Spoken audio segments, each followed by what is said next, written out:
기도하옵나이다. 아멘. 오늘 제가 상당히 지금 떨려가지고 말이 막 더듬더듬 거리네요. 제가 말을 참 잘하면 좋은데 말을 더듬거리더라도 여러분이 은혜 가운데 들으시고 우리 하나님께서 우리에게 주신 말씀 함께 봉독하겠습니다. 우리가 잠깐 제가 볼게요. 화면 보이시죠?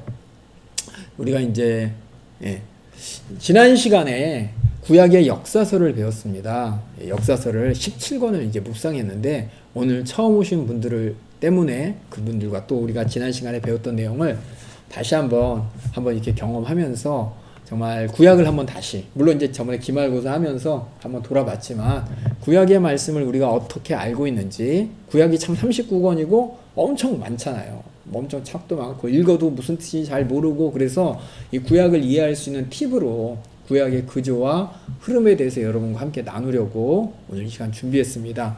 오늘 우리가 해야 될 범위는 이제 구약의 후반부인데, 지난 시간에 어디까지 배웠냐면은 구약의 역사서를 배웠습니다. 여러분이 알다시피 구약이 총 39권이에요. 창세기, 출애굽기, 레위기, 민수기, 신명기, 여호수아, 사사기, 룻기, 사무엘, 상하, 역대상하, 열왕기상하, 역대상하, 그쵸? 에스라, 느헤미야, 에스더, 욥기, 시편, 잠언전서, 아가, 이사야, 레미야, 레미야, 에스겔 해갖고 쭉 말라기까지 39권인데 이게 참 안 이어져요. 그쵸? 분명히 외웠는데 우리가 창세기, 출애굽기, 레위기, 그래요. 이렇게 외웠다고 쳐요. 근데 외웠는데 이 39권이 왜 이렇게 그냥 이상한 말라기? 말을 타고 어디 가나? 아가? 베이비인가? 아가? 하여튼 이런 생각으로 어떤 성경 말씀을 통해서 그 내용이 생각나는 것이 아니라 그냥 성경책 제목을 가지고 무슨 내용인지 모르지만 이런 게 성경책인가 보다 하고 지나가는 경우가 많습니다. 그래서 우리가 성경을 볼 때 여러분 이 시간에, 지난 시간에 저와 함께 하신 분들은 역사서에 대해서 잘 배웠을 거예요. 적어도 성경, 구약 하면은 구약은 세 부분으로 되어 있구나. 이거 정도는 여러분이 확실하게 어디 가서 그게 뭔 얘기야? 라고 하면 안 되고 그렇구나. 당연하지. 라는 심정은 여러분이 갖고 계셔야 돼요. 그래서 한번 여러분 같이 구약의 역사서, 구약 구조를 한번 볼게요. 구조는 세 개입니다. 역사서는 뭐예요? 우리가 저쪽 우리 역사 시간에 어디서부터 배우죠? 저쪽 구석기 시대부터 배우죠. 신석기 시대, 청동기 시대, 그 다음에 그걸 선사시대라 그러죠. 그 다음에 역사시대라 그래갖고, 그 다음 또 철기시대부터 시작을 해가지고, 쭉 삼국시대 배우고, 또 후 삼국시대 배우고, 그쵸? 고구려 발해하고, 통일신라 있었다가, 고려로 됐다가, 고구려 됐다가, 막 이렇게 막 되잖아요. 조선시대 됐다가, 일제강점기 지나서, 근대, 현대, 이렇게 쭉쭉 이어가는 이 시대의 흐름처럼, 성경도 창세기부터 에스더까지 어느 시간 순으로 쭉 하나님과 이스라엘 백성과 하나님과 인간과의 역사를 나누는 책이 17권입니다. 이 17권이 지난 1학기 때 우리 성도들과 함께 했던 창세기부터 에스더고요. 그래서 창세기부터 에스더까지 딱 끝나면 갑자기 욥이 등장해. 이 얘기 여러 번 했지만 저는 어렸을 때 성경을 워낙 몰라가지고 무지해가지고 성경 많이 읽었어요. 아버지가 읽어라, 어머니가 읽어라 그래갖고 평일에는 2장, 빨간 날에는 5장, 그래가지고, 1년에 1독이 되니까, 그걸 그냥 읽으라 그래서, 열심히 읽었어요. 그걸 읽어야지 텔레비 볼 수 있기 때문에, 만화 볼 수 있기 때문에, 그렇게 열심히 봤었는데, 보긴 봤는데, 뭔 내용인지 몰랐어요. 누구도 안 알려줬어.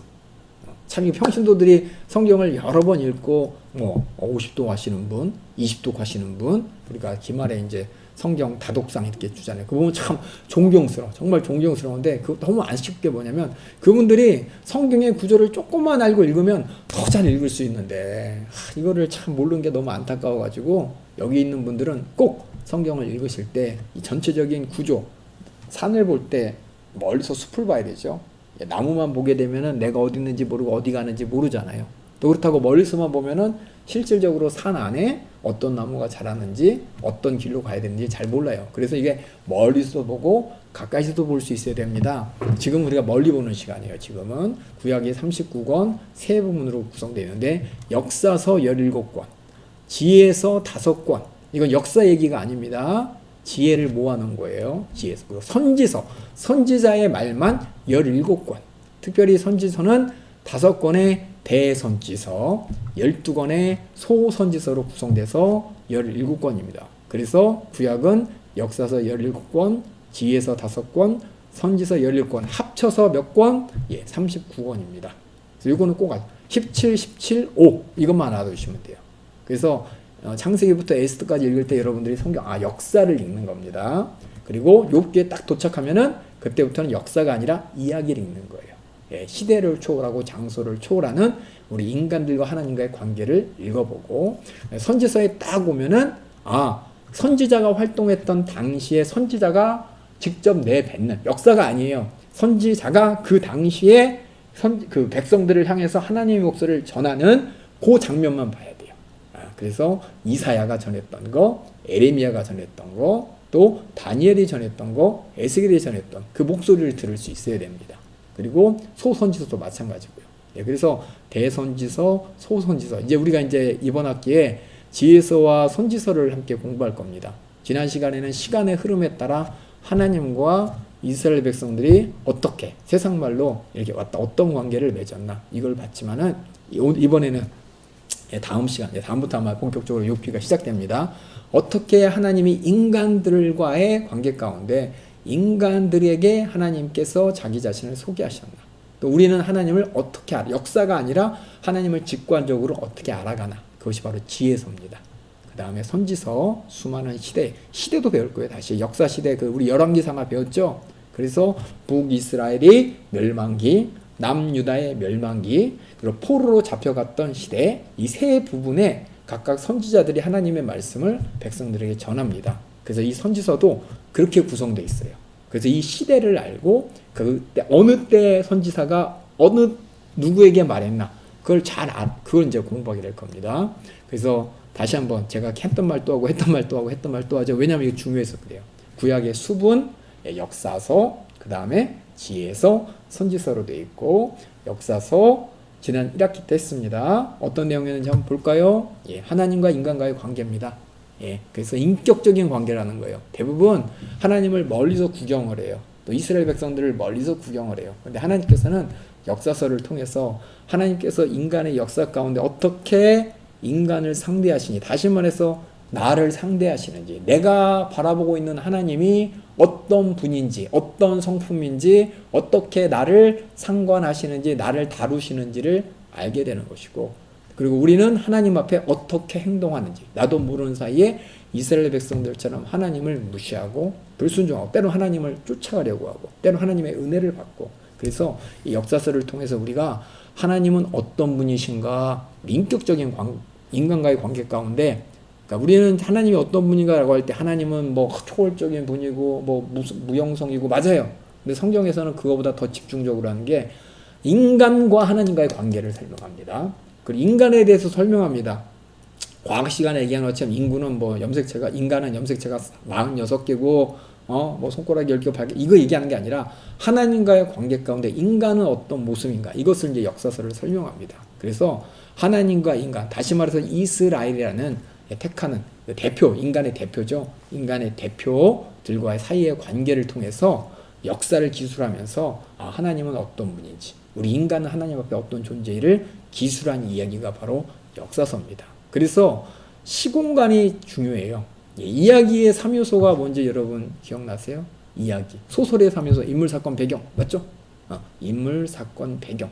이게 바로 이야기입니다. 그래서 인물, 사건이 있는데 배경이 뭐냐에 따라서 요 의미가 완전히 달라집니다. 항상 제가 말하죠. 어머니가 아들한테 밥 먹어 라고 하는데, 아니 밥 먹어 말고 나가 죽어 얘기한다고요. 나가 죽어라는 그 사건이 있어. 사건인데 누가 얘기했냐가 중요하죠. 엄마가 자식에게 얘기했다. 아니면은 뭐예요? 나가 죽어라고 했을 때 누가 나가 죽어라고 했을까요? 깡패가 자기 견제하는 상대편 라이벌 되는 깡패 시다바리에게 나가 죽어 이런 얘기 했다. 이런 얘기 했을 때 똑같은 나가 죽어라는 그 말이 항상 사건이지만 그 사건이 틀려요. 그리고 막 봤더니 어떤 사람이 막 누굴 때리고 있는데 누가 때리느냐에 또 틀리죠. 어머니가 자식을 때리는지, 아니면 뭐예요? 그치? 이 조폭들이 삥 뜯으려고 지나가던 사람 패는지, 이게 상황에 따라서 의미가 틀려지잖아요. 그처럼 인물이 중요하고 사건이 중요하고, 더 나아가서 언제 그러냐, 배경이 또 중요해요. 어느 시대는 똑같은 행동을 했는데 죄가 되기도 하고, 또 어느 시대는 똑같은 행동인데 어떻게 사람들이 칭찬하기도 하고 이처럼 또 배경도 틀려집니다. 그래서 역사서를 우리가 볼 때 시대 구분이 중요하다고 해서 지난 시간에 우리가 무슨 시대 이 역사서 17권을 시대별로 쭉 나눴죠. 예, 시대로. 그쵸? 기억나세요? 기억나셔야 되는데 무슨 얘기인지 기억이 안 나면 안 되는데 우리 유튜브 통해서 들으시는 분들은 이미 다 알고 있죠. 이 정도만 이미 다 들으셨던 얘기죠. 네, 다 들으셨던 얘기인 줄 알고 있지만 한 번 더 복습하는 의미에서 들어주시기 바랍니다. 그래서 역사서 지금 우리 오늘 이제 복습할 거예요. 왜냐면 우리가 지혜서 들어가기 전에 역사서를 통해서 정리가 안 되고 지혜서로 들어가면은 지혜 하나님을 조금밖에 못 알아요. 역사서의 한계, 역사서를 통해서 하나님을 아는데 제한이 있어요. 어디까지 아니? 그 아는 방법이 그러니까 어느 선에서 딱 끝나. 그 선을 넘어서서 하나님이 누군지를 가르쳐 주는 게 지혜서입니다. 그래서 이 하나님께 참 기가 막혀. 역사를 통해서 우리가 하나님을 안다고 하지만 하나님을 아는 부분은 딱 역사적인 부분이에요. 그 이상의 직관적인 영역을 지혜서를 통해서 하나님은 우리에게 자신을 공개하셨고 직접적으로 이 선지서를 통해서 하나님은 우리에게 애달픈 목소리를 전하셨습니다. 그래서 이 구약의 이 세 부분, 각각의 부분, 역사서, 지혜서, 선지서를 통해서 하나님이 누군지 우리가 알게 되는 것이고 하나님 앞에 내가 누군지 또 알게 되는 것입니다. 그래서 이 역사서 지난 시간에 지금부터 복습이에요. 혹시 오늘 처음 들으시는 분들은 오늘 이 시간에 지난 시간에 거의 뭐 20번 했어요. 20번. 거의 20번. 20번에 가깝게 매번 1시간 반, 어떤 때는 2시간 이렇게 했던 내용들을 자세한 내용들을 쫙 압축해가지고 지금부터 한 10몇 분 동안 할 테니까 여러분 잘 들어주시기 바랍니다. 우리 통일선교국 김여원 아직 등록 못했지만 잘 오셨어요. 계속해서 들으시면서 하나님 말씀 가까이 또 하나님 말씀을 잘 가까이 가길 바랍니다. 이야기 바랍니다. 자, 그 다음에 그래서 구약시대 역사서 구분 요거 기억해야 되는데 기억 못하는 사람 있으면 안 되는데 지난 시간에 같이 했던 분들은 아시겠죠? 창조시대, 족장시대, 출애굽 광야시대, 정복시대, 사사시대, 왕정성립시대, 분열왕국시대, 포로시대, 포로귀환시대, 침묵시대. 그리고 침묵시대는 우리가 하지 않았지만은 이렇게 예수님 오시기 전에 역사를 다시 말해서 구약의 역사를 10개로 나눕니다. 그래서 창조시대는 어디? 족장시대는 성경의 어느 부분? 출애굽 광야시대는 성경의 어느 부분? 정복시대는 이거 다, 여러분 다 기억나셔야 돼요. 기억나셔야 돼. 이거 다 알아야 돼. 이거 모르면은 이거 모르면 안 되는데 꼭 알아야 돼. 꼭 알아야 돼요. 그래야지 구약이 싹 내 안에 싹 들어옵니다. 물론 하나님 말씀이 내 안에 예수님을 통해 내 안에 하나님을 우리가 어떤 분인지 알고 하나님을 상대하지만 우리가 성경 말씀을 더 구체적으로 알 수가 있습니다. 그래서 한번 이 시간 요 10가지 시대의 중요한 포인트를 하나하나 짚고 갈 겁니다. 보시겠습니다. 창조시대가 어디냐? 다시. 역사서가 창세기부터 에스더까지라고 그랬죠. 에스더까지가 바로 역사 얘기입니다. 그래서 역사는 10시대로 구분되고 그 중에서 이제 지금부터는 10시대를 한번 달려볼 거예요. 달린다는 얘기해서 죄송하지만 설명을 드릴 텐데 어느 정도까지 알고 있나 여러분이 보시고 지난번에 같이 들었던 분들은 한번 복습을 하면서 한번 얘기해 보세요. 창조시대는 아브라함을 부르기 이전 시대입니다. 하나님이 창조하셨죠. 그 에덴 동산에서 아담이 선악과를 먹었죠. 그래서 타락하고 그 다음에 노아 홍수 사건을 통해서 하나님이 한번 무서운 심판을 베풀고 심판을 내리시고 그 심판 가운데 살아남은 그 인간들은 심판 가운데 살아남았으면 어떻게 해야 돼요? 하나님 잘못했습니다 하고 하나님을 순종해야 되는데 결국 어떤 모습이었어요? 바벨탑을 쌓으면서 하나님을 도전하겠다. 이 4가지 사건을 크게 나누지만 이 안에 여러 가지 에피소드가 있습니다. 그렇죠? 타락의 사건에는 선악과만 따먹은 것이 아니라 가인이 아벨을 죽인 사건도 있고 또 홍수 시대로 끝나는 것이 아니라 홍수 시대 이후에 그렇죠? 노아의 아들이 아버지가 술 먹고 해롱해롱 하니까는 하체가 빨가벗고 놀렸다가 저주받기도 하고 그렇죠? 그 다음에 사람들이 서로 우리 하나님 앞에 올라가 보자 라고 하면서 바벨탑도 쌓고 저 타락 요 앞에는 라멕 얘기도 나오고 성경에 보면 별의별 얘기가 다 나오는데 크게 요 부분을 바라볼 때 이것이 이제 우리 인류와 하나님과의 관계가 왜 지금 이런 상태가 되었는지에 대한 원인을 얘기하는 거예요. 왜 우리가 하나님을 알고 싶은데 알지 못하고 또 하나님의 뜻을 구한다고 하지 우리가 하나님의 뜻을 구하지 않고 내 마음대로 사는지 그 이유가, 그리고 하나님은 어떤 분인지, 어떻게 우리 인간들을 상대하시는에 대한 어떻게 보면은 하나님과 인간에 관한 큰 아웃라인입니다. 아웃라인. 여러분 혹시 생각나세요? 창조 때, 타락 때, 홍수 때, 바벨탑 때 그냥 무조건 이 사건이 일어난 게 아니라 각각의 때 하나님은 말씀하셨습니다. 그렇죠? 창조하시면서 생육하고 번성해라. 다 너희들이 복으로 받아 누려라. 그렇죠? 타락하기 전에 어떤 말씀을 주셨죠? 선악과 따먹으면 네가 정령 죽으리라. 그렇죠? 홍수에는 어떤 말씀을 주셨죠? 방주를 지어라. 그렇죠? 그런데도 불구하고 바벨탑을 홍수의 그 심판을 살아남은 노아의 후손 인류가 하나님을 도전하게 되는 거죠. 이 사건은 여러분 기억나요? 계속 이 사건 가운데 뭐가 있었냐면 하나님의 축복이 있고 그것을 불순종하는 우리 인간들이 있고, 하지만 하나님은 불순종했다가 바로 심판하는 것이 아니라 구원의 약속, 은혜의 약속을 주시고 그 약속을 받은 우리 인간들은 그대로 살지 않고 또 배신하고, 이게 무제한 반복됩니다. 하나님은 우리 인간들에게 계속해서 은혜로 천지만물을 창조해서 주시고 선악과를 따먹었지만 에덴 동산에서 쫓아내실 때 바로 죽이는 것이 아니라 어떻게 모든 인류가 살 수 있는 여자의 후손의 약속을 주시고, 그렇죠? 그 이후에 가인과 아벨한테도 하나님께서 가인에게 야, 네 마음속에 동생을 죽이려는 이 무서운 생각이 있는데 죄가 네 문 앞에 엎드렸어. 빨리 이겨야 돼 라고 했을 때 그런 경고도 무시하고 아벨을 죽였죠. 아벨을 죽였는데도 불구하고 하나님은 가인에게 표를 주셨잖아요. 무서워서 덜덜 떨면서 누가 나를 죽이면 어떡하지? 누가 나를 죽이면 어떡하지? 이렇게 벌벌 떠는 가인에게 너를 죽인 자는 7배나 더 큰 벌을 받는다고 증표도 주시고, 또 노아 홍수 가운데 그 심판 뒤에 끝난 게 아니라 심판이 무서워서 벌벌 떠는 노아에게 무지개 언약을 통해서 다시는 물로 심판하지 않겠다 이렇게 말씀하셨죠. 그래서 창조 시대에 무슨 일이 있었냐? 끝없는 하나님의 사랑, 그것을 배신하는 인간. 하지만 하나님은 끝없이 은혜의 약속을 통해서 은혜의 층표까지 줘가면서 우리 인류를 구원하고 싶고 우리 인류를 사랑하는 하나님을 알게 됩니다. 그래서 어디까지 왔냐? 홍수를 지나왔는데도 불구하고 인간들이 하나님께 도전합니다. 하나님이 심판을 내려야 되지만 하나님께서는 대책 없는 우리 인간들을 위해서 구원의 여정을 아브라함을 불러서 시작하는 겁니다. 그래서 아브라함을 불렀을 때 하나님께서 약속을 주시오.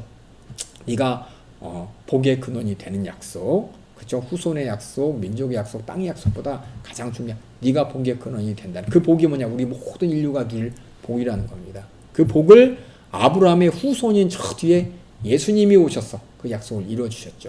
그러니까는 지금 이 창세기 1장부터 11장까지는 대책 없는 우리 인간들의 모습입니다.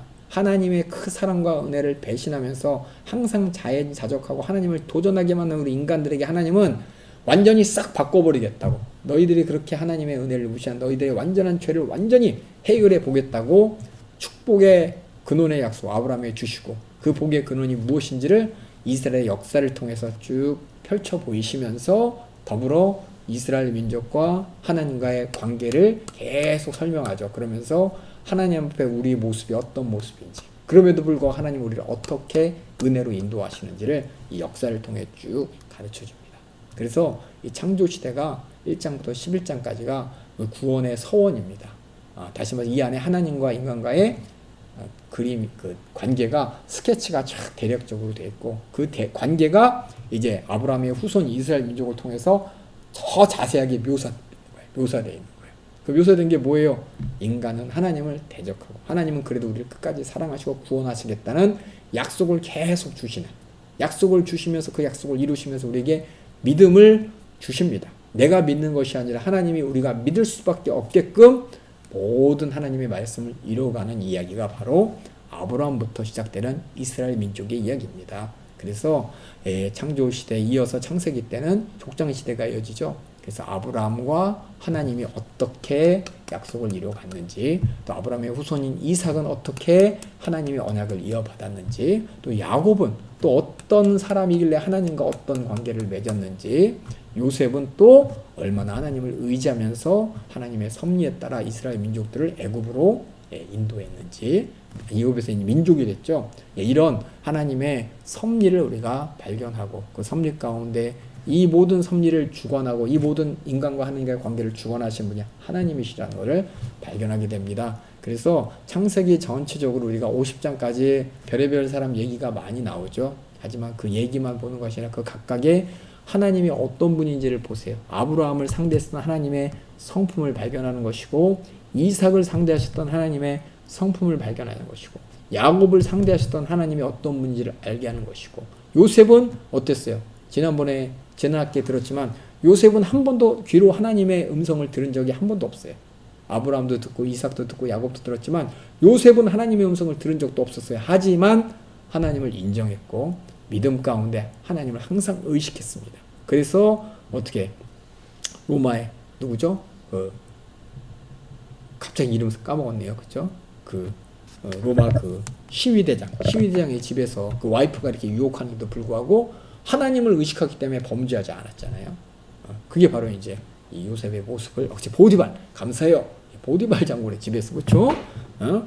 분명히 자기가 변명할 수 있는데도 불구하고 억울한 누명 가운데 감옥에 가서도 하나님을 원망하지 않고 끝까지 하나님이 자기의 주신 그 꿈을 계속해서 어떻게 해요? 꿈을 가지고 하나님의 응답을 기다린 요셉, 그를 통해서 이스라엘이 이제 민족이 되는 시발점을 갖게 됩니다. 이게 이제 족장 시대 얘기고, 그렇게 하나님 앞에서, 그쵸? 아이고, 죄송합니다.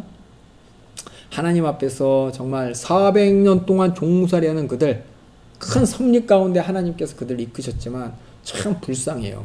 민족의 정체성도 없어질 만큼이나 참 불쌍한 그들을 하나님께서는 출애굽시켜 주십니다. 이 출애굽이라는 사건을 통해서 이스라엘 민족들이 영원히 하나님을 잊어버릴 수가 없어요. 평생의 종노릇하며 평생에 억압받을 그들이 땅도 없어요. 또 뭐예요? 나라도 아니에요. 근데 하나님이 모세라는 사람을 통해서 끄집어냈잖아요. 한 사람을 통해서 끄집어낸 게 모세가 끄집어낸 게 아니라 모세를 쓰신 하나님이 그들을 10가지 재앙을 다 보여주시면서 하나님을 광야로 인도하시고 그 광야에서 하나님의 백성으로 만들어 주시고 만든 그들을 하나님이 아브라함에 약속했던 가나안 땅으로 인도하면서 그들의 하나님, 다시 말해서 모세를 통해서 출애굽시켜 주신 그 하나님이 바로 조상인 아브라함에게 약속을 주신 하나님이고, 그 약속은 분명히 기필코 하나님은 이루어 주신다는 믿음이 되는 하나님인 것입니다. 그래서 이스라엘 민족들에게 출애굽하면 정말 하나님의 은혜, 6월절 우리를 구원하신 그 사망이 모든 이스라엘 이제 애굽에 집에 임해서 다 죽어갈 때 하나님이 문설주에 발린 양의 피를 보고 한 사람도 이스라엘 민족들은 사망 가운데 죽지 않고 자유를 얻었어. 정말 자유자로서 자유민으로서 하나님이 약속하신 나라에 가서 하나님의 주신 땅을 가지고 하나님이 원하는 백성으로서 살게 되었다는 이 출애굽 광야 시대의 이야기. 훈련 가운데 이 출애굽 광야에서 어떤 일이 있었나요? 하나님은 끝까지 참 말 되게 안 듣죠. 그렇죠? 그렇게 그냥 집단으로 하나님을 무시하고 하나님을 대신한 그들에게 훈련시켜 주시고 말씀을 주시고 죄가 무엇인지 깨닫게 하여 주시고 또 하나님과 어떻게 관계하는지 하나님 앞에 어떻게 나가야 되는지 제사를 통해 하나님을 섬기는 법을 가르쳐 주시고 죄를 해결하는 법을 가르쳐 주셨어요. 그런데도 불구하고 말 안 들으니까 하나님께서 다시 훈련시켜 주시죠. 그래서 광야에서 출애굽한 모든 사람이 싹 죽고, 그렇죠? 갑자기 머리가 하얘지네요. 죄송해요. 긴장을 해가지고 두 사람이 누구더라? 갑자기 기억도 안 나. 두 사람 여호수아하고 갈렙, 그렇죠? 여호수아 갈렙만 들어가게 되는 거예요. 그 가나안 땅에 그 재훈련을, 그리고 광야에서 자란 그들을 하나님이 완벽하게 하나님 나라의 백성으로서 군사로서 재훈련해서 이제 어디로 갑니까? 정복합니다. 정복의 이건 이제 여호수아죠. 여호수아가 입성하고 가나안 땅에 이제 들어가서 정복을 하고 그 땅을 나누고 여호수아 말미에 부탁하죠. 얘들아, 절대 하나님 말씀 잊어버리면 안 돼. 이 앞에 모세로에게 줬던 그 시내산에 줬던 하나님의 율법을 절대 무시. 끝까지 순종을 해야 돼. 너희들 가서 다짐해야 돼. 아주 그냥 모세도 요 느보산에서 여기까지밖에 모세의 역할이 없었죠. 재훈련을 마치면서 야, 네가 가나안 땅에 들어가면 절대 하나님 배신하면 안 돼. 우상 숭배하면 안 돼. 완전히 모든 것을 진멸하고 하나님의 나라를 만들어야 돼. 그렇게 당부를 하면서 여기서 운명했는데 여호수아도 정복 전쟁을 마친 다음에 그렇게 당부를 하죠. 하나님 율법대로 있어야 돼. 하나님의 은혜를 망각하면 안 돼. 그렇게 당부했는데 사사시대를 보면서 뭐가 나타납니까? 잊어버립니다. 그들이 결국 그 땅에서 하나님께서 가나안 민족을 다 쫓아내고 그 땅을 살아라 그랬는데 안 쫓아내고 그들과 섞여 살면서 우상 숭배하고 그러면서 하나님을 잊어버리고 그렇게 하나님이 속상할 때 그 이민족들 블레셋이라든지 모압이라든지 암몬이라든지 막 쳐들어와서 괴롭힐 때 부르짖죠. 하나님 잘못했어요. 그럼 사사를 보내주시고 사사를 통해서 해결해 주시면 그들이 평안을 누리는데 또 하나님을 무시하고 잠깐 평안 가운데 하나님을 배신하니까 또 이민족이 쳐들어올 때 하나님 잘못했 이걸 12번 합니다. 12번 사사. 그런데도 불구하고 정신을 못 차립니다. 결국 사사기 마지막 보면 얼마나 그냥 윤리적 도덕적 신앙적으로 타락했는지 소돔과 고모라를 연상시킬 만큼이나 그런 타락 가운데 어떻게 돼요? 하나님이 보실 때 소돔과 고모라가 요 앞에서 어떤 일이 있었죠? 완전히 불로 진멸당했잖아요. 이들도 그렇게 하나님 앞에 진멸당해야 되는데도 불구하고 그들에게는 뭐가 있냐? 약속이 있어요. 아브라함에게 준 약속이 있고 또 모세를 통해 받은 약속이 있고 여호수를 통해 받은 약속이 있고 또 그 가운데 그 약속을 이 타락의 실상 가운데서도 몇몇 사람은 그 약속을 붙잡고 있었습니다. 소돔과 고모라가 망한 것이 한 사람의 의인이 없었기 때문이었잖아요. 근데 이렇게 타락과 소돔과 고모라 같았던 이 사사시대의 이스라엘 백성들이지만 그 안에 몇 명이 정말 의인으로서 하나님 말씀 그대로 비록 이방 연인인 룻이지만 이 룻도 하나님 말씀 그대로 이렇게 하나님 말씀을 인정하고 하나님을 인정하고 하나님 말씀대로 살았던 그들을 통해서 정말 소돔과 고모라 같이 그들이 진멸당해야 될 그들에게 희망을 찾게 하시고 이제 그들이 그렇게 하나님한테 바라고 바랬던 왕을 세워주십니다. 사실 하나님께서는 왕이 필요 없어요. 왜? 하나님 자신이 왕이거든요. 이스라엘이라는 하나님 나라의 왕이 하나님이에요. 그 왕이 어디 계시냐? 성막을 뭐예요? 왕궁 삼아 계셨는데 사람들이 하나님을 왕으로 인정을 안 하는 거예요. 그러니까는 사사시 때 그렇게 자기들을 괴롭혔던 이방 민족들을 바라보면서 우리도 저 같은 왕이 있으면 좋을 텐데 우리도 저런 왕이 있으면 텐데 하나님을 무시하고 이방인과 같은 왕을 원하는 그들에게 하나님께서는 왕을 세워주십니다. 왕을 세워주시는 과정이 바로 이 왕권 성립입니다. 왕권 성립에서 이 사무엘이라는 선지자를 들어서 사사기도 하고 선지자기도 하고 제사장이기도 한 이 사무엘을 통해서 사울을 세웠는데 이 사울이 이방인 왕과 같이 되어버리죠. 나중에 하나님 말씀을 잘 들어야 되는데 그래서 사울이 버려지고 그 다음에 하나님께서는 다윗을 통해서 이제 그들의 하나님의 나라 왕국을 만들어 주셨습니다. 그래서 사울을 통해서 먼저 이스라엘 왕국이 세워졌지만 결국은 다윗이 처음에는 유다의 왕, 그 다음에 전체 이스라엘 왕이 되면서 하나님의 나라를 세웁니다. 하나님의 나라를 세운 그가 맨 처음 한 일이 뭐였습니까? 바로 예루살렘을 정복한 후에 법궤를 가져오는 일이었죠.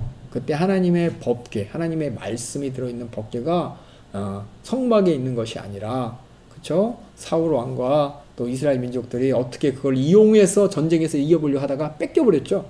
그래서 블레셋 땅을 돌아다니면서 블레셋이 아주 저주를 받아가지고 무서워가지고 아주 진절머리 나면서 그 법궤를 다시 이스라엘로 보냈는데 직접 들고 온 사람이 죽으니까 소와 이제 마차를 끌기 위해서 이렇게 돌려보냈는데 그게 그냥 국경 바로 넘어가지고 블레셋 땅에서 이스라엘 민족 바로 넘어서 그냥 어느 집에 계속 그냥 있는 거야. 그걸 보면서 다윗이 너무 가슴 아프니까 나는 이렇게 이스라엘 왕이 돼서 좋은 왕궁에 사는데 하나님의 법궤는 저렇게 국경 변두리 시골집에 있는데 내 가슴이 아프다고. 그래서 그걸 가지고 와죠.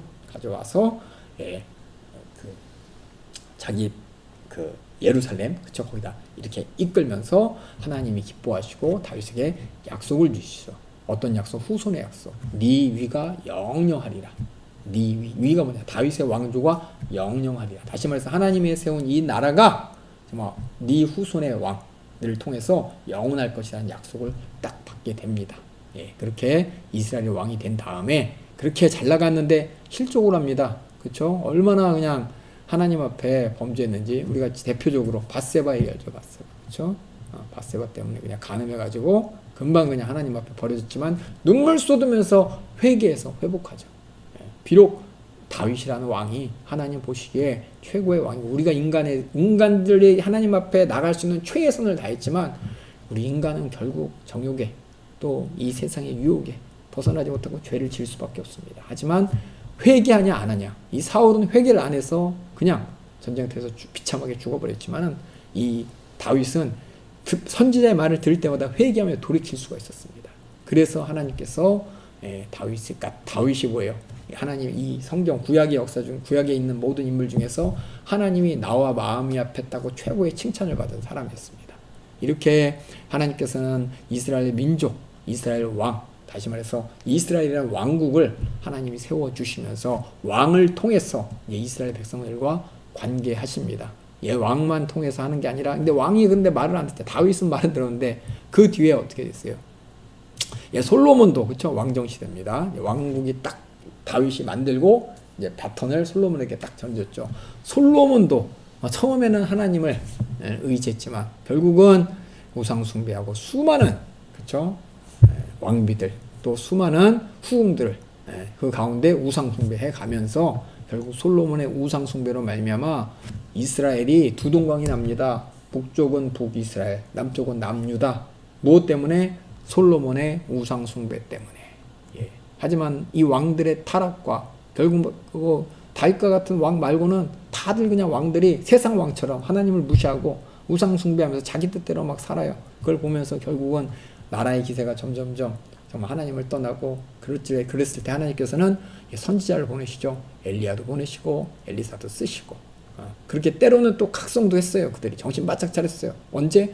북이스라엘, 아까 갈라졌던 북이스라엘이 아수르에게 멸망했을 때 남유다가 잠깐 정신 바짝 차렸어. 근데 하지만 결국은 하나님을 배신하고 그들도 멸망하게 됩니다. 이게 바로 왕정시대, 분열왕국 시대예요.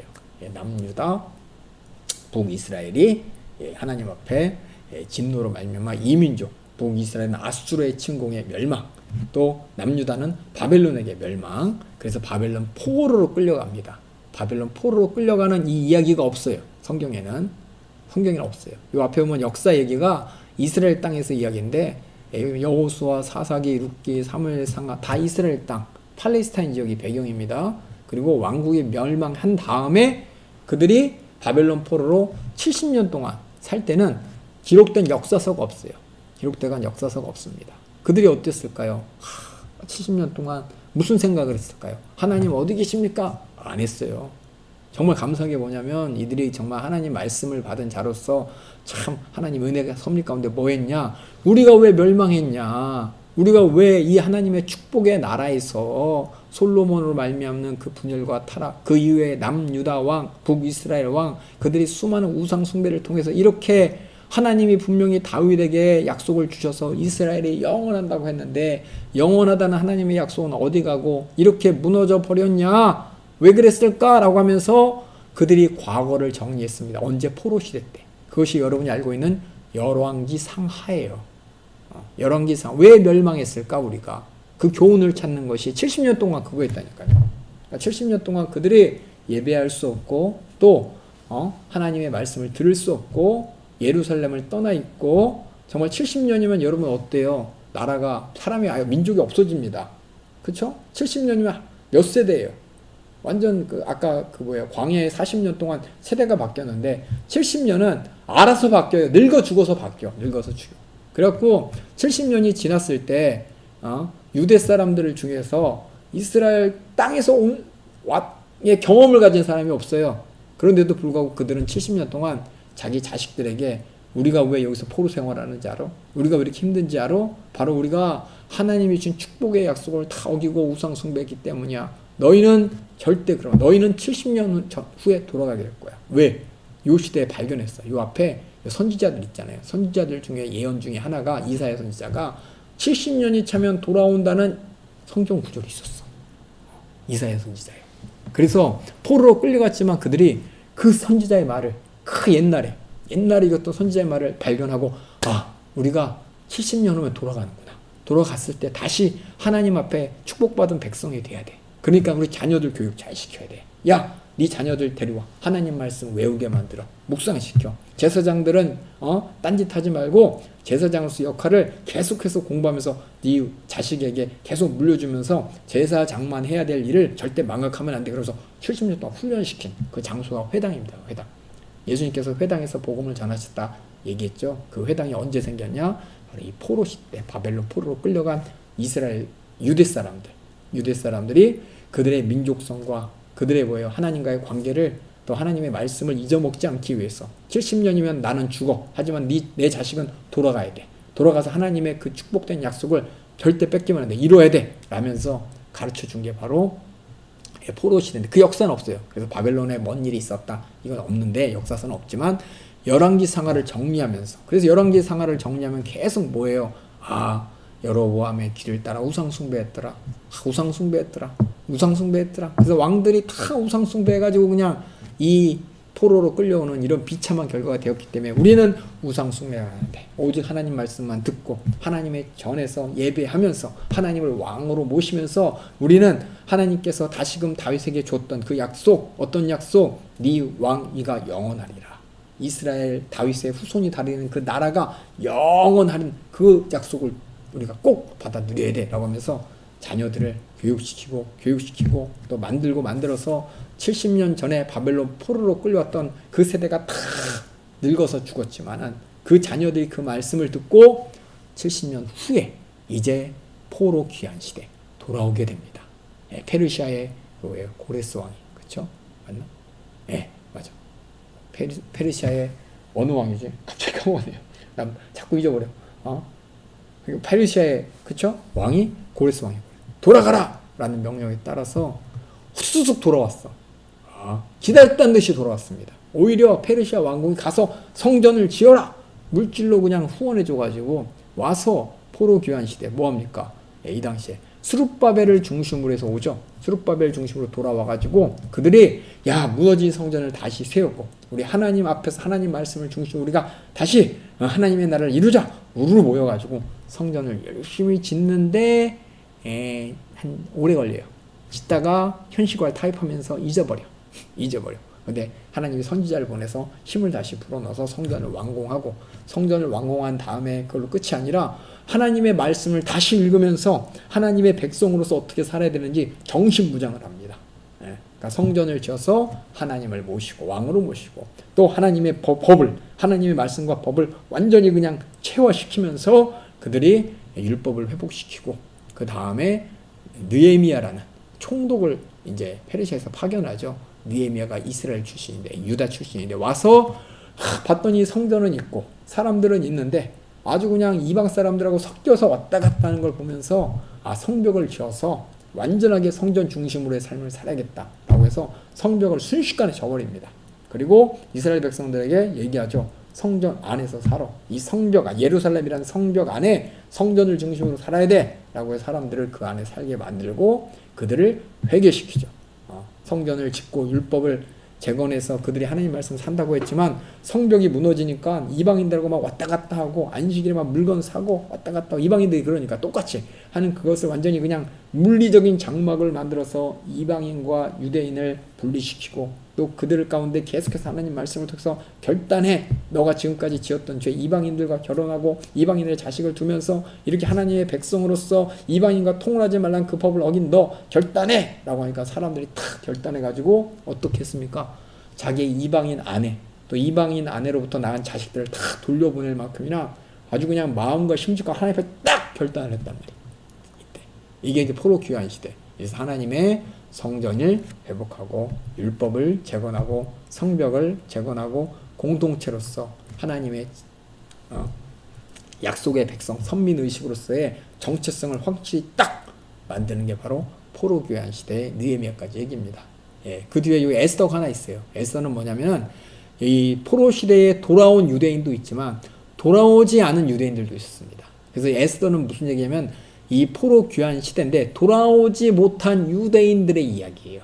돌아오지 못한 유대인들이 어떻게 하만이라는 장군에 의해서 한 번에 싹 진멸당할 뻔했습니다. 하지만 모르드게라는 유대인과 그의 조카인 에스더가 황후가 되죠. 황후가 됨으로 말미암아 그 아까 하만이라는 장군에서 싹 다 전멸당할 뻔한 그들을 하나님께서 잊지 않으셨어요. 그들을 돌아보시고 그들을 끝까지 책임진 이야기, 그들에게 구원해 주신 이야기, 그것이 바로 에스더 이야기고 구원받은 그 날을 불임절이라고 합니다. 다시 말해서 하나님은 이스라엘 민족들과 함께 있다는, 유대인과 함께 있다는 거예요. 하나님을 의지하고 하나님께 예배하고 하나님께 간구와 금식하면서 에스더와 이스라엘 유대 백성들이 하만 장군의 죽일 음모 앞에서 금식하면서 기도했거든요. 금식한 기도의 응답으로 하나님이 그들을 구원하셨다는 겁니다. 참 길죠? 제가 한 20분, 30분 동안 간단하게 초간단하게 성경을 여기 말씀드렸어요. 여기 하나 더. 그런데 이제 포로 귀환을 한 다음에 뭐 했냐? 성전을 지어야 되는데 사람들이 70년 동안 성전을 만난 적이 없었잖아요. 귀로만 들었어요. 성전에서 예배해야 돼. 그 성전에서 제사장 가문인 출신들이 성전에서 뭘 해야 되는지도 몰라요. 그러니까 돌아오긴 했지만 자기가 제사장 출신이지만 제사 드리는 법을 모르니까 뭘 하냐면은 그냥 막연하게 세상 사람하고 똑같이 살아. 아니야, 우리는 하나님 성전 중심으로 살아야 돼. 성전 중심으로 하나님을 왕으로 모시고 하나님 앞에 예배하며 또 우리가 죄를 지을 때 제사를 통해 해결을 받으며 성전 중심으로 살아야 돼 라고 하면서 성전이 얼마나 중요한지, 성전이 없었던 이 70년대 이 후손들, 그쵸? 포로 시대에 갚였던 그들은 성전을 눈으로 본 적도 없고 들은 적도 없잖아요. 그들에게 성전이 얼마나 중요한가를 역사적으로 쭉 기술하는 거예요. 그걸 이제 이스라엘 역사서, 여기 보세요. 여기 보이죠? 역대상. 아유, 죄송해요. 그래서 역대상하를 짓는데, 역대상은 저 아담 때부터 시작합니다. 역대상 쭉 족보를 정리하면서 어디까지? 성전이 지어지기 직전까지가 역대상이고 성전을 지은 후부터의 얘기가 역대합니다. 그래서 여러분들이 열왕기 상하, 역대상하 읽다 보면은 똑같은 말이 계속 반복돼. 이거 왜 이렇게 반복되는 거야? 라고 했을 때 여러분이 알아야 될 게 뭐냐? 열왕기 상하는 언제 써졌다고요? 포로 시대 때 우리가 왜 이렇게 멸망했느냐? 그걸 정리한 역사서가 열왕기 상하. 수많은 남유다 왕들 또 북이스라엘 왕들의 타락과 죄악, 회개할 내용을 적은 것이 열왕기 상하인 것이고, 역대상하는 성전 중심으로 살아야 돼. 그걸 강조하기 위해서 성전이 없었던 이스라엘의 역사, 또 성전을 지은 후에 이스라엘의 역사를 역대상하를 통해서 기록한 것이 바로 역대상하입니다. 포로 귀환된 다음에. 그래서 요 정도는 여러분이, 내가 말했지만 이 정도는 여러분이 알고 있어야 구약의 17권을 통해서, 그래서 하나님이 어떻게 이스라엘 백성들 앞에 어떤 모습이었는지, 이스라엘 백성들 하나님 앞에 어떤 모습이었는지, 하나님은 끝까지 약속을 지켜가며 이스라엘 사람들의 멱살을 붙잡고서 그들에게 복의 근원이 되는 그 복의 약속을 주려고 끌어가는데, 인간들은 싫다고, 하나님 왕 싫다고, 우리 왕 달라고, 어느 왕, 이방인 같은 왕 주세요, 하나님 저리 가라고, 우리 우상 숭배하겠다고, 결국은 이렇게 정말 포로까지 끌려가면서, 그래도 하나님께서는 그들에게 깨달을 수 있는 기회를 주시고 그들에게 주신 약속에 따라 다시 70만에 돌아오게 하시고, 돌아와서도 또 이렇게 열심히, 그렇죠? 하나님의 백성으로 만들었는데, 문제는 뭐냐? 침묵시대가 예집니다. 약 400년 동안, 예수님 오시기 전 400년 동안 갑자기 하나님의 말씀이 끊어졌어요. 선지자도 없어요. 왜? 여러분이 말라기서를 나중에 배우겠지만, 이렇게 굳게 마음 먹고 이제 하나님의 백성 하나님만 섬겨지라고 했지만 다시 세상과 타협하고 다시 우상 숭배하고 하나님 말씀 우습게 여기고, 이게 침묵시대.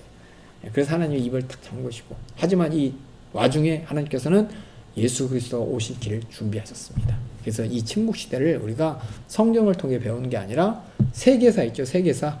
여러분 세계사 배웠을 거예요. 세계사. 페르시아 시대, 그 뒤에 헬라 시대, 로마 시대. 그거를 이제 나중에 우리가 신약 들어가기 전에 간단한 신약의 배경을 하면서 다시 보도록 하겠습니다. 그래서 순식간에 17권 끝났죠. 그렇죠?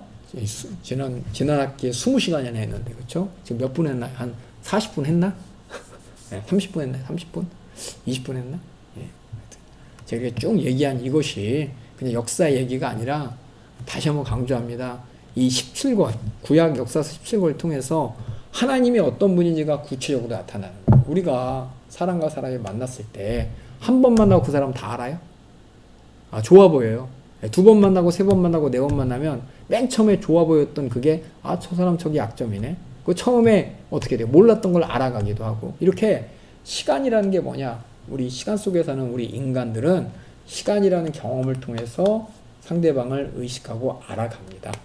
우리 인간들에게는 하나님께서 이 역사서를 통해 이스라엘 민족들을 만나 주시면서 이스라엘 백성들이 하나님과의 관계를 기록했고, 기록된 것을 우리가 지금 읽으면서 하나님은 창조자시구나, 끝이 아니라 하나님은 우리가 죄 지을까봐 정말 우리보다 더 걱정하시는 분이구나, 하나님은 공의의 하나님으로 죄를 절대로 용납하지 않으시는구나. 그런데 죄를 용납하지 않지만 우리가 그 죄 가운데 벗어나서 하나님께 돌아오기를 바라시는구나. 얼마만큼 이 수천 년의 역사, 이스라엘 백성들의 역사를 끌고 그들에게 주었던 약속을 다 이뤄가고 결국 인류에게 주실 약속을 이뤄가기 위해서 자기 자신을 나타내고 인간들의 수많은 배신과 또 우상 숭배를 다 어떻게 하나님 입장에서 어떻게 참으시면서 그들을 구원할 약속을 주시고 그 약속을 하나하나 이뤄가며 예수가 오시는 길을 열어놓으신 것. 이게 바로 구약의 17권의 역사입니다. 예. 그래서 여러분들이 구약의 17권을 요 유튜브 보시는 분들은 거기 보면은 구약의 17권 쭉 이렇게 있어요. 이번에 한 게 아니라 재작년에 한 건데 제가 말은 잘 못하지만 여러분이 한번 들어보셔요. 들어보시면서 쭉쭉 제가 연결해 놨거든요. 구약의 역사를 쭉. 그래서 유튜브에 보면 구약의 역사서, 지혜서, 또 선지서 이렇게 해놨어요. 구약의 쭉 한번 역사서만 쭉 한번 들어보셔요. 시간 날 때. 그래서 좀 이 사건 가운데 하나님의 마음은 이랬구나. 이 사건 가운데 하나님의 의도는 이거였구나. 라고 하면서 구약의 역사를 통해서 하나님의 의도와 하나님의 심정과 하나님의 뜻을 찾아갔을 때 하나님은 이런 분이시구나. 정말 사랑과 은혜가 충만하신 분이시고 또 하나님은 공의의 하나님이시구나. 절대로 죄를 좌시하지 않으시고 심판하시는 분이시구나. 라는 것을 우리가 알게 됩니다. 이것이 구약의 17권 역사서예요. 지난 학기에 한 20시간 되게 자세히 했어요. 원래는 한 10시간 해야 되는데 20시간까지 느려가지고 지난 봄에 했던 분들 참 저도 많이 은혜 받고 같이 은혜 받는 시간이었습니다. 그래서 원래 구약이 한 학기 봄에 끝나는데 지난 시간에 어떻게 이렇게 오래 하다 보니까는 1년 동안 하게 됐습니다. 그래서 나머지 이번 학기에 우리가 구약의 후반부인 지혜서와 또 선지서를 우리가 할 텐데 지혜와 선지서를 함께 잠깐 보도록 하겠습니다. 지혜에서 볼게요. 아까 전에 역사서는 시간과 공간 안에서 일어난 사건들을 통해서 우리가 하나님을 알아가고 또 인간을 알아가는 그런 하나님의 말씀이라고 얘기했는데 지혜서는 뭐냐면 시공간을 초월했어. 어느 시대 어느 장소든 우리가 하나님의 말씀을 우리가 들을 수 있고 인식할 수 있는 하나님의 말씀입니다. 그래서 인간이라면 누구나 인생 가운데 5가지 가지고 이제 고민을 해요. 또 5가지 가지고 머리도 아파해요. 속도 상해해요. 이런 5가지 주제를 다룸으로 말미암아 하나님은 그런 주제 가운데 우리에게 주신 뜻이 무엇인지 그리고 우리에게 무엇을 요구하시고 우린 인간으로서 하나님 앞에 어떻게 살아야 되는지를 쭉 얘기합니다. 그래서 우리 인생 가운데 이거 고난에 대해서 걱정하는 사람 없죠. 고통, 난 왜 나만 이래? 내 인생은 왜 이렇게 내 마음대로 안 돼? 남들은 다 잘 가는데 왜 나만 이래? 내가 뭘 잘못했길래 나한테 이런 일이 일어나는 거야? 라고 하면서 참 괴로워하고 고통스럽고 고난이 그게 왜 그런지 사람들이 다 생각할 때 때로는 나는 잘못한 거 하나도 없는데 왜 나한테 이런 일이 일어나는 거야? 나는 정말 세상에 정말 봤을 때 어떤 악한 일 하나도 안 했는데 왜 나한테 이런 일이 일어나는 거야? 라는 고난의 문제 있죠. 고통의 문제. 이게 왜 우리 인간은 고난으로 이렇게 가득 차 있냐? 고통, 고난 없는 사람이 없습니다. 돈 많은 사람은 돈 많아서 고난. 그쵸? 세상 다 물어보세요. 고민 없는 사람 있나? 고민 없는 사람 없어요. 그 고민이 정말 딴 사람이 봤을 때 또 자기에게는 너무 큰 무거움, 누구도 해결하지 못하는 이 엄청난 고민과 고난이 있는데 과연 이게 무엇이냐를 하나님은 말씀하십니다. 욥기서를 통해서. 그리고 우리가 인생에 살아갈 때 행복하고 싶어요. 즐겁고 싶어요. 그 삶의 낚을 누리고 싶어요. 그 삶의 낚이 무엇이냐에 대해서 시간을 초월하고 공간을 초월한 우리에게 주신 하나님이 가르쳐 주신 말씀, 지혜가 바로 시편인 것이고 또 궁극적인 목적이죠. 지혜가 뭐냐? 지혜롭게 살고 그래야지 후회하는 인생을 살지 않고 지혜롭게 살아야 올바른 판단을 하는데 그럼 지혜는 무엇이냐? 그리고 우리 인생 정말 아직 젊은 사람들은 잘 몰라. 나이 들고 좀 시간 지나보다 도대체 인생이 뭐길래 한 번뿐인 인생, 2번도 아니고 한 번뿐인 인생 내가 뭘 해야 되나? 인생이 뭐냐에 대한 얘기한 것이 바로 전도서이고 아까 지혜는 잠언서, 전도서 그리고 이거죠. 사랑. 우리의 삶의 최고의 목표. 사랑이 무엇이냐? 수많은 사람들이 사랑 제가 항상 노래도 부르고 사랑이 끝나서 이별의 노래도 부르고 이 사랑이 무엇이냐에 따라서 하나님께서 시공간을 초월해서 우리에게 주신 말씀이 바로 아가서입니다.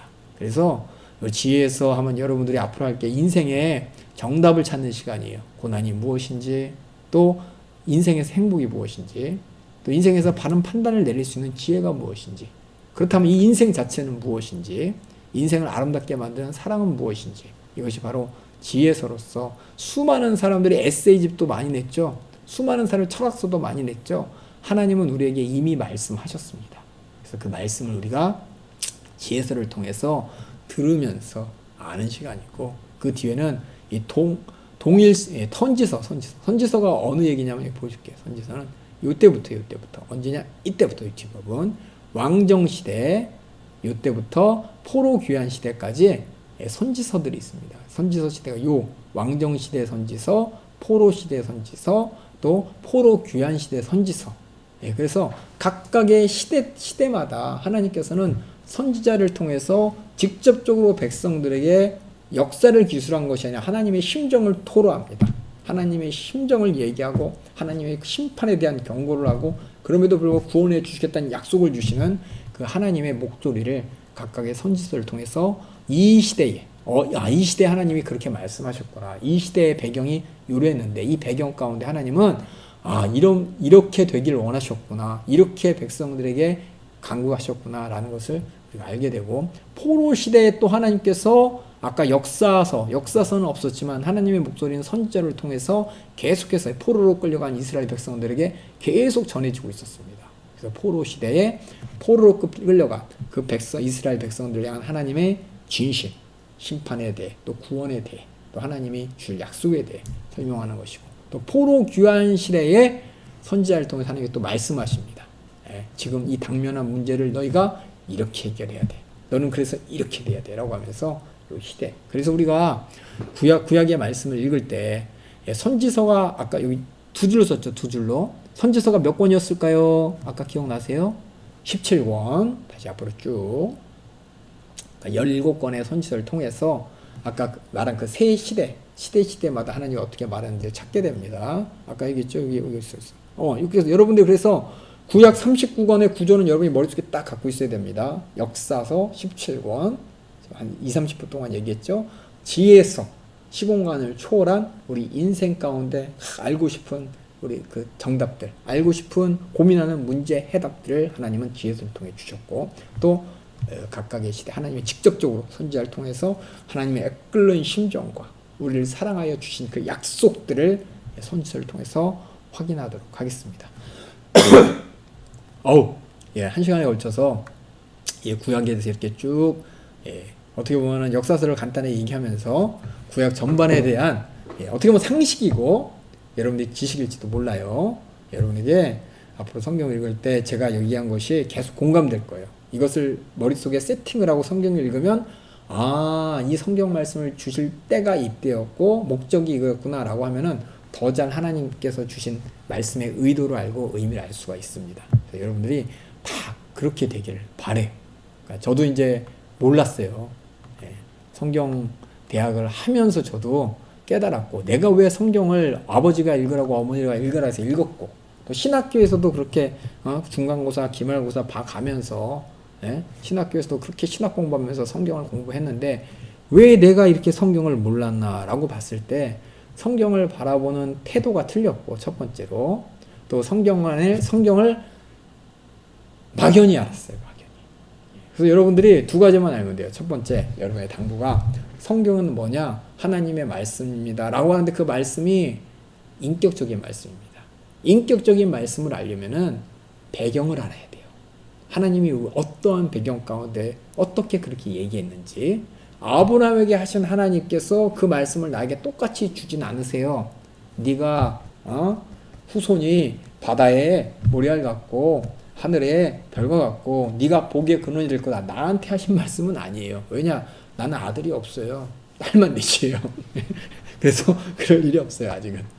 그래서 저한테는 한 얘기는 아니지만 아브라함에게 한 얘기지만, 그때 하나님이 어떤 심정이었는지, 어떤 의도로 했는지 역사 속에서 바라봐야, 배경 속에서 바라봐야.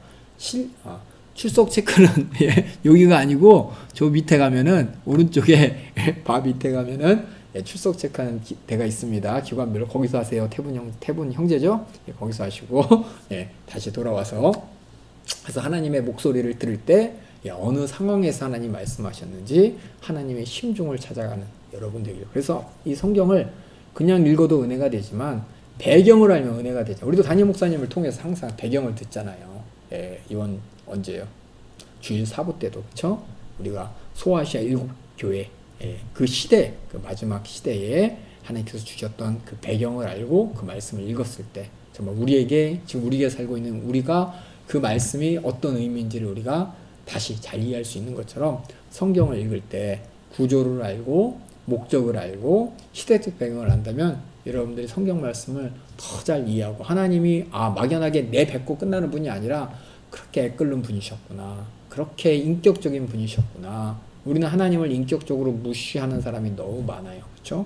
하나님을 사랑이잖아 남용하기도 하고 하나님은 공의 하나님이라서 무서워 오해하기도 하고 그래서 성경을 볼 때 하나님을 인격적으로 만나는 기준을 인격적으로 만나겠다라는 이 자세를 가지고 성경을 봐야 되는 것이고 다시 하나 요 구조를 알고 또 성경이 쓰여진 목적과 시기를 안다면은 우리가 하나님을 더 잘 알 수가 있습니다. 지금 나에게 주신 하나님의 말씀이 하나님이 지금 나에게 뭘 원하시는구나. 우리가 그러잖아요. 친구를 오랫동안 살면 척하면 척이잖아요. 그쵸? 짬뽕? 그럼 뭐예요? 짬뽕 짜장 하면 짬뽕! 같이 얘기도 하고 그쵸? 그쵸? 안 그래요? 그런 친구 없어요? 예, 하여튼 사람이 오래 살다 보면은 척하면 척이잖아요. 말만 한마디 하면 그 뒤에 뭔 얘기하는지 다 알고 알아서 행동을 하고 그쵸? 그것처럼 우리가 하나님을 이 긴 시간 수천 년에 걸쳐서 하나님이 이스라엘 백성들을 어떻게 상대하셨는지를 보면서 하나님이 나에게 바라는 게 이거구나. 지금 내가 이런 고난 가운데 문제 가운데 어려움 가운데 있을 때 하나님이 나에게 어떻게 하라고 하시는구나 라는 것을 말씀을 통해서 우리가 하나님의 의도를 알게 되고 또 기도하면서 그 하나님이 내 안에서 성령의 감화 감동으로 깨닫게 하십니다. 그래서 우리가 말씀 없는 성령의 감화 감동 없습니다. 예? 성령의 감화 감동 항상 말씀과 있습니다. 그래서 여러분들이 열심히 기도해서 정말 하나님 내가 이 상황 가운데 어떻게 해야 됩니까? 응답을 구할 때 그냥 기도만 주야장창 했을 때 죄송해요. 쥐도만이라 그래서 기도를 진실하게 했을 때 하나님이 물론 깨닫게 하시고 이렇게 특별히 의도를 가르쳐 주시기도 하지만 성경 말씀을 통해서 우리가 하나님이 어떤 분인지를 알고 성경 말씀을 통해서 그때 그 말씀이 나에게 하시는 말씀이구나라고 성령의 감화 감동으로 우리가 내 인생의 길도 발견할 수가 있습니다. 왜냐하면 성경 자체가 성령의 감화 감동으로 쓰여졌기 때문에 하나님을 소개하기 위해서 그 하나님이 내 안에서 성령 하나님께서 또한 그 하나님의 인격으로 나를 상대해 주시기 때문에 그래서 이렇게 성경 전반적인 것을 얘기했고 앞으로 어떻게 해야 될지도 얘기했습니다. 다음 시간부터는 지혜서 이제 욥기부터 시작할 거예요. 욥기가 참 어려운 것 같은데 간단하게 설명할 겁니다. 여러분들이 욥기가 이렇게 쓰여진 책이구나. 욥기를 통해서 하나님이 이걸 원하시는구나 라고 여러분이 알고서 읽으면 그 다음부터는 여러분이 그 마음 하나님이 욥기를 주신 목적을 알기 때문에 읽으면서 더 잘 이해할 수가 있습니다. 그래서 다음 시간부터 지혜서 함께 하도록 하겠습니다.